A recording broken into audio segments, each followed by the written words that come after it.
Hey peeps, welcome to another video. Today it is part 3 of the Vogue 8825 sew along, and today we're going to be finishing off the dress. So we'll be finishing off the back of the bodice, attaching that to the front and attaching the whole thing to the skirt. So let's get started.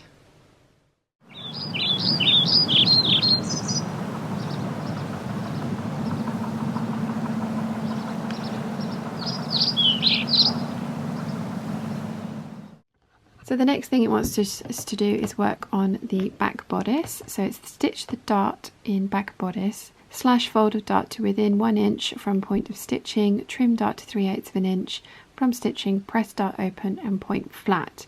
So again, I'm actually not going to do that. I'm going to sew the dart as suggested. So I'm going to back stitch at the start, I'm going to sew off the end, I'm going to tie my long threads in a knot and trim, and then I'm going to press mine the opposite direction to the way I have pressed my darts in my skirt. For my skirt, I press them in towards the centre. So for this one, I'm going to press them out towards the side so that when I come to match the skirt to the bodice, they're going to nest nicely and there won't be too much bulk at any one point. This is because I have a really lightweight fabric and I don't need to reduce the bulk that much in it. If I had a heavier weight fabric, I would do that. So once you've done that, we are then going to pin the back sections together, stitch the centre back seam using a double stitch allowance and press the seam allowance towards the left side. And then, so again, with this one, if you don't have an overlocker, do the double seam and trim off the excess. I'm going to sew mine on the overlocker.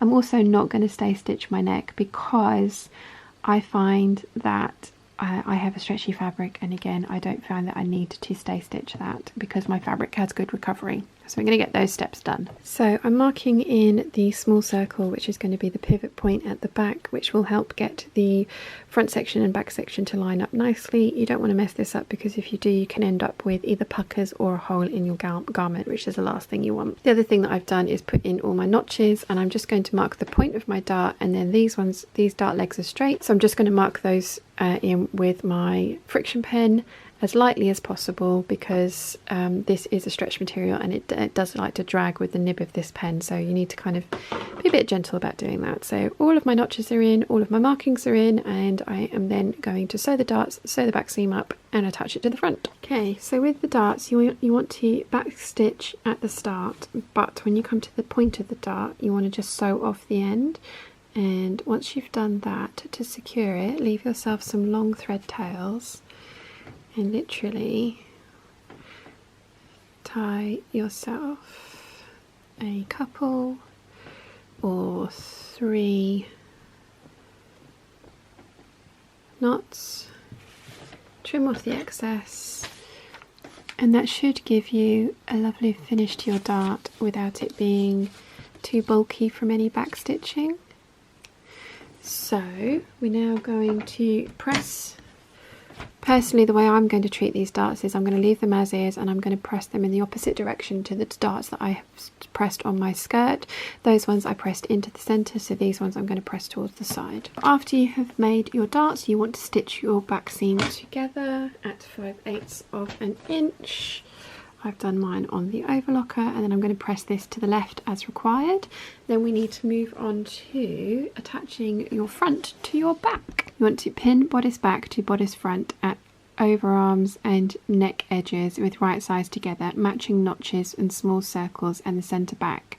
Based, clipping back neck edge where necessary. Now that might be why they want you to stay stitched, so that you can put in any clips that you might need to. So again, my fabric's stretchy, so I probably won't need to, but we will see. You want to stitch and you want to pivot at the small circles, and you want to use a double stitched seam. If you don't have an overlocker, I'm going to overlock mine. So stitching and to the small circles.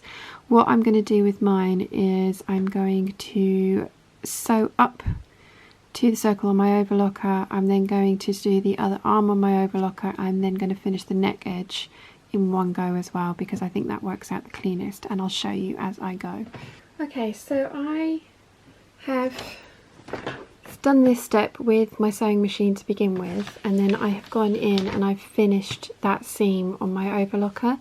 And so you can see here, because we have clipped up to that notch, I just folded that piece out of the way, and then I finished the overlocking right up to the edge. And when we come to attach this to the back of the bodice, this will all then get caught up in another line of overlocking and just finish all these edges here. So once it's good to do the initial line of stitching with your sewing machine. In fact, if you have an overlock, you can just baste this in place to make sure that it's where it needs to be. And once you've done that, finish it off on the overlocker, which is what I've done here. You can see I've hit the mark there, and I've hit the just up to the mark there, and we can make sure that this gets completely caught when we do the next set of seaming.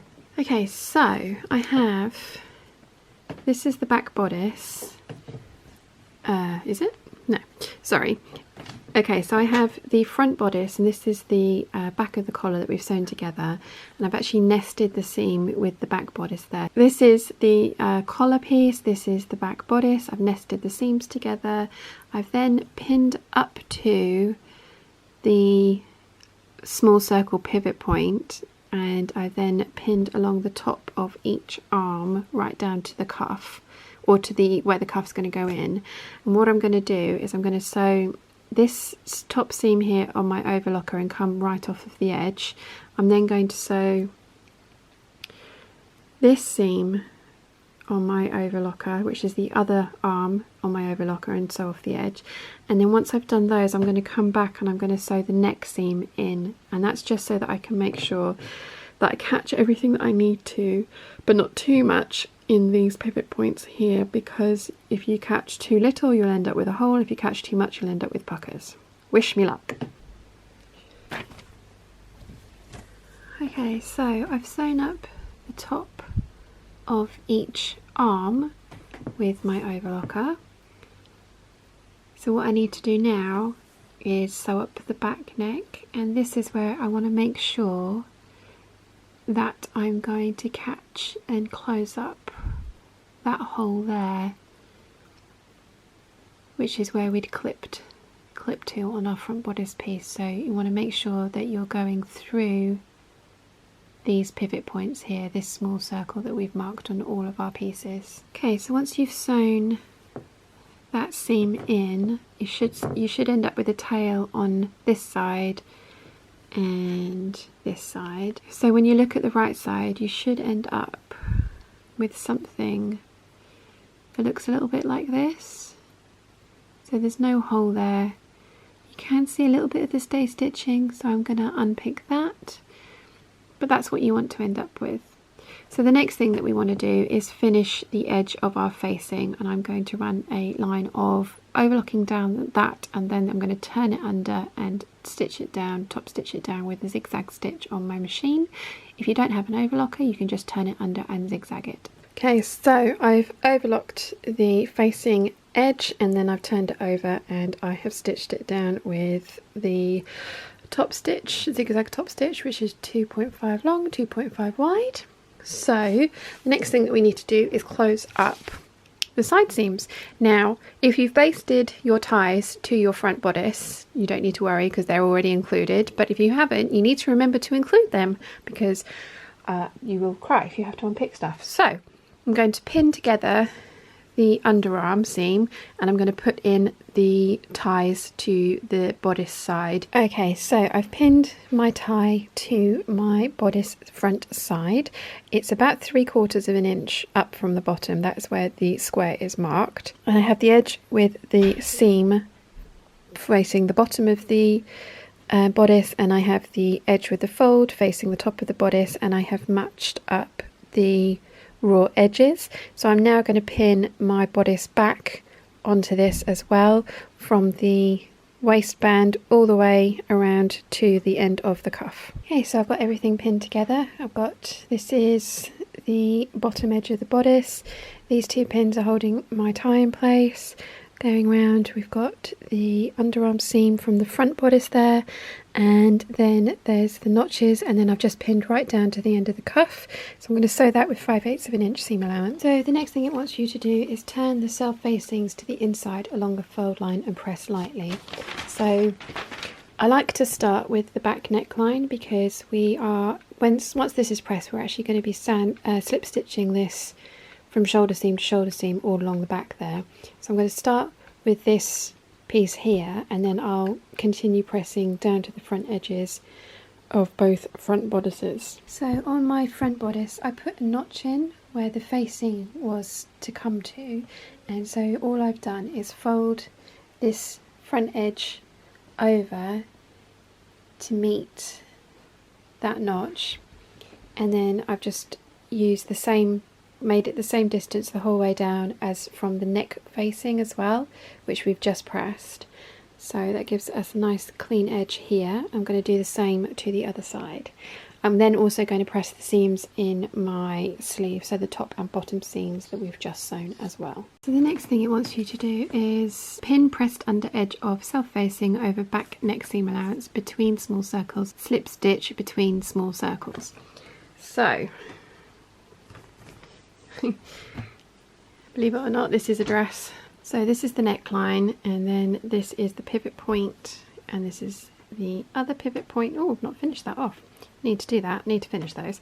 But they're the pivot points, and so what it wants you to do is match up the centre seams, slip stitch this neck facing all the way from that pivot point to that pivot point. So I'm going to finish off my overlocking threads, and then I'm going to do that by hand. I have slip stitched from each shoulder seam to the other.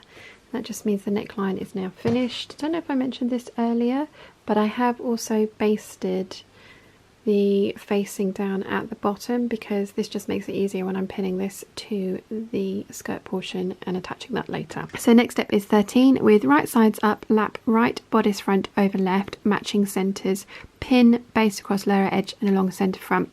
Now I'm not going to worry about that, because when I come to attach this to the skirt, what I'm going to do is I'm going to match up the back seam, the back darts, the sides, and then I'm going to, whatever I've got left, pin this so that the right bodice front overlaps the left, and then that way it doesn't matter that I've not marked my centres in, because with the skirt is going to fit into the bodice in the correct way. At least that is my experience. So next we are going to be finishing the sleeves. This is probably going to be the trickiest part, because we're going to gather down the cuff, and there is a lot of fabric in that, and the cuffs that they ask you to make are actually quite large.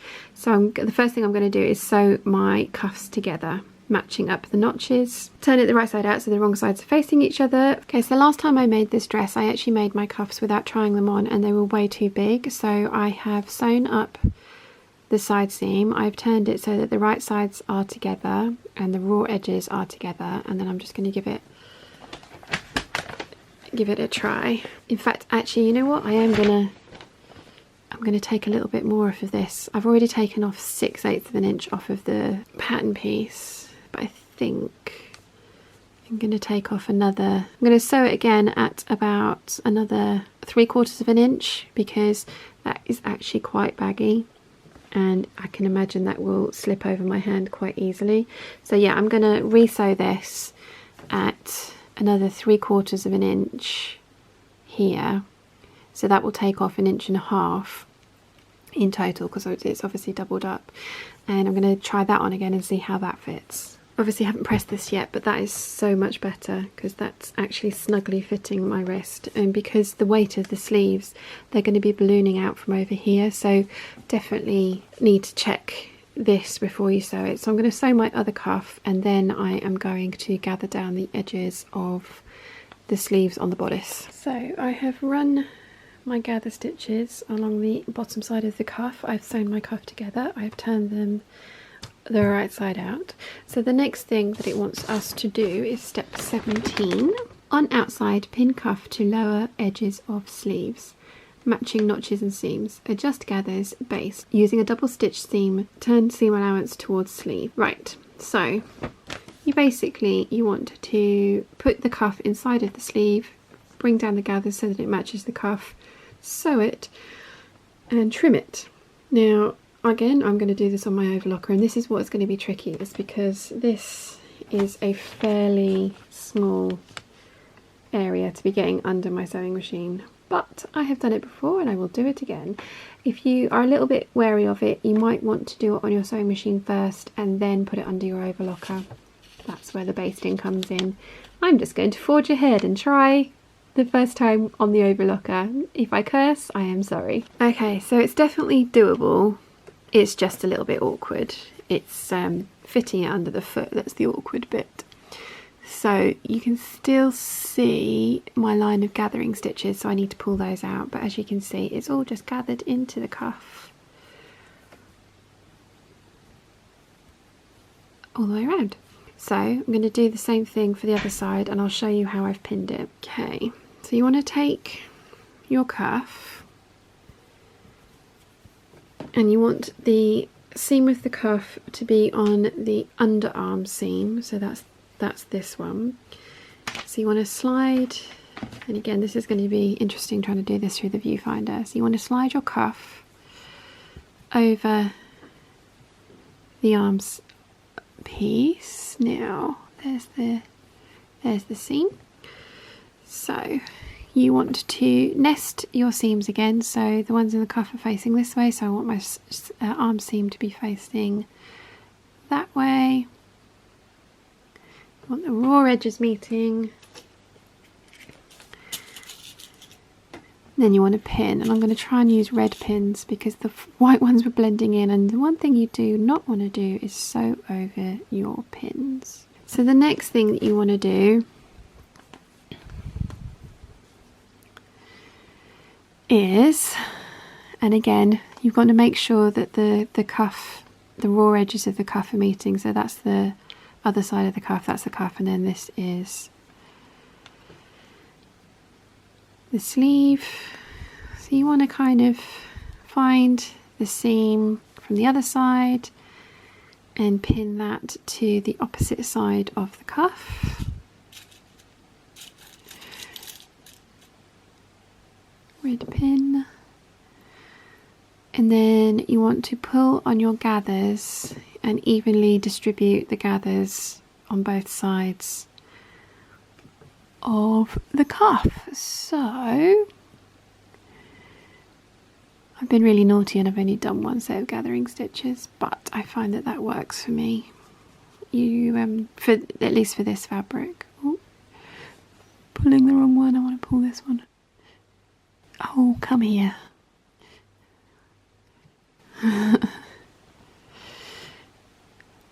You want to pull your gathering stitches.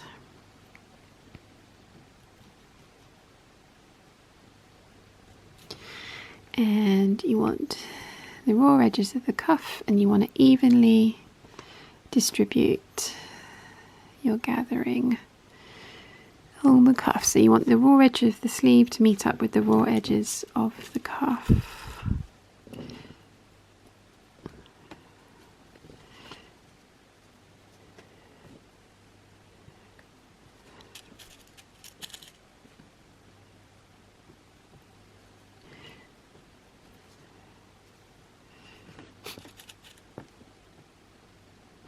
And then you want to do exactly the same for this side.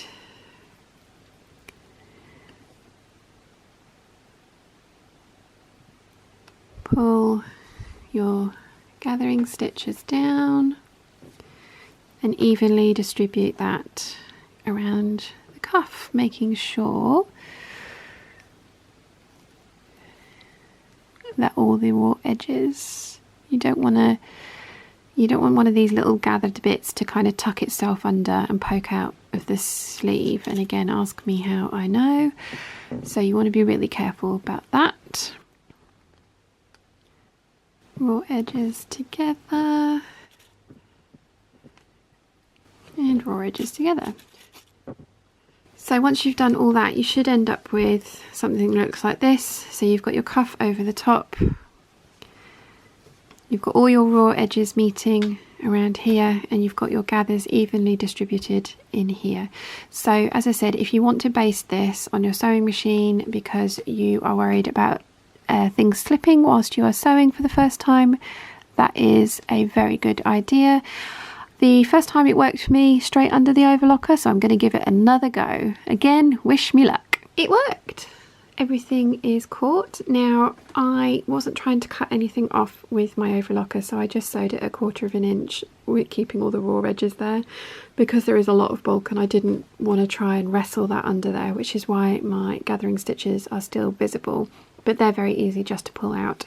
So I'm going to finish off my thread tail and then we can attach the bodice to the skirt. So once we finish the cuffs, we've already done the skirt, and that literally was because I had the right colour overlocker thread on my overlocker to do the skirt first. So the next step is to pin the skirt to bodice, right sides together, matching notches, centres and seams. Stitch using a double stitch seam or your overlocker, press seam allowance towards the skirt. And you've got to hem, but we've already done that. So once you've done this step, you're done. So you want to match up, we're going to attach the bodice to the skirt, so you want to match up your back seam. So this is the back seam here, and I've nested those, and then we've got the back skirt dart and the back bodice dart, and again I've nested those. And you want to pin around to the right because we want our bodice front right to overlap the bodice front left. So I've matched this is the back seam, this is the darts, this is the side seam, and then I just kept pinning my bodice front right all the way along until I ran out of bodice, pinned that down. So then I came back round to the back, so that's the back centre seam, that's my darts, it's my side seam, and then this is the left bodice, and I've pinned this in place and on top of the front right bodice. So the front right bodice comes up almost to the last pleat, and I have pinned that all the way around till I get, this is the left bodice front. So you've got quite a large overlap of bodice pieces on the front there. So the next thing I'm going to do is sew this at 5/8 of an inch on my overlocker all the way around. You want to make sure that you got your ties are completely out of the way and not getting caught in anything, because again you will cry. I actually haven't done that, so you can't ask me how I know, but you don't want to do it, believe me. So once you've finished sewing this seam up, you want to finish your overlocker thread, which I have done. You want to turn it right sides out and give it a good press, and you want to press this hem towards the skirt portion. Then try it on and admire all your handiwork.